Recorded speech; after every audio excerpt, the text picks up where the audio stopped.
గణాంబ గణములకు తల్లి. గణములు అంటే దేవతల సమూహములు. వీరిని శివయోధులని కూడా పిలుస్తారు.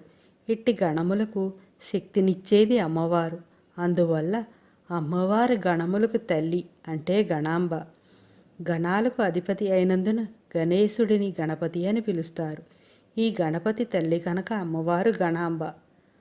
మొత్తం అన్ని అక్షరాలను ఆ, క, చ, ట, త, ప, య, స మొదలైన 8 వర్గాలుగా విభజిస్తే ఆ వర్గాలను గణాలు అంటారు. ఈ అక్షరగణాలకు అధిపతి గణపతి. అక్షరగణములకు మాతృకా స్వరూపిణి కనుక అమ్మవారు గణాంబ. గుహా శబ్దం పరావాక్కును కూడా సూచిస్తుంది.